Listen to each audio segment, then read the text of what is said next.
মহাকাশে খাদ্য উৎপাদন নিয়ে গবেষণা করছেন যুক্তরাজ্যের একদল বিজ্ঞানী। তাছাড়া জ্বালানি এবং ওষুধ তৈরির পরিকল্পনাও রয়েছে নতুন এই প্রকল্পের আওতায়।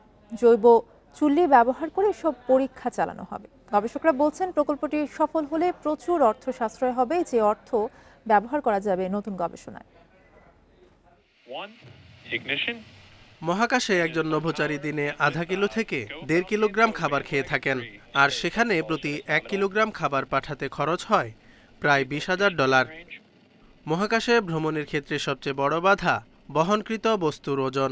তাই খাবার থেকে শুরু করে জ্বালানি কিংবা ওষুধ প্রতিটি উপাদানই নিতে হয় মেপে মেপে। এ অবস্থায় মহাকাশে এসব তৈরি করতে যৌথভাবে গবেষণা শুরু করেছেন ইম্পেরিয়াল কলেজ লন্ডন ও ফ্রন্টিয়ার স্পেসের বিজ্ঞানীরা। এই প্রকল্পের লক্ষ্য হলো মহাকাশে খাদ্য উৎপাদন করা। পৃথিবী থেকে আমাদের প্রয়োজনীয় সবকিছু আনা সত্যিই কঠিন। একবার ভাবুন, একজন মহাকাশচারী প্রতিদিন আধা কিলো থেকে 1.5 কিলোগ্রাম খাবার খান, এবং আমরা মহাকাশে যে প্রতি কিলোগ্রাম পাঠাই তার দাম $20,000, যা খুবই ব্যয়বহুল। গত 22 এপ্রিল ফ্লোরিডার স্টেশন থেকে স্পেসএক্সের ফ্যালকন 9 রকেটের মাধ্যমে মহাকাশে পাঠানো হয় ছোট জৈব চুল্লি। সাথে পাঠানো হয়েছে ইস্টের কোষ। এগুলো দিয়েই ল্যাবে তৈরি খাবার উৎপাদনের চেষ্টা করা হবে।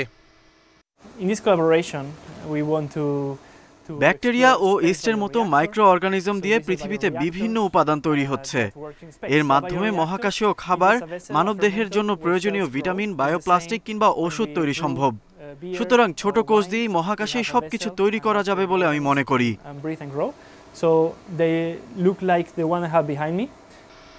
এর আগে 2021 সালে আন্তর্জাতিক মহাকাশ স্টেশনে প্রথমবারের মতো মরিচ চাষের কথা জানায় নাসা।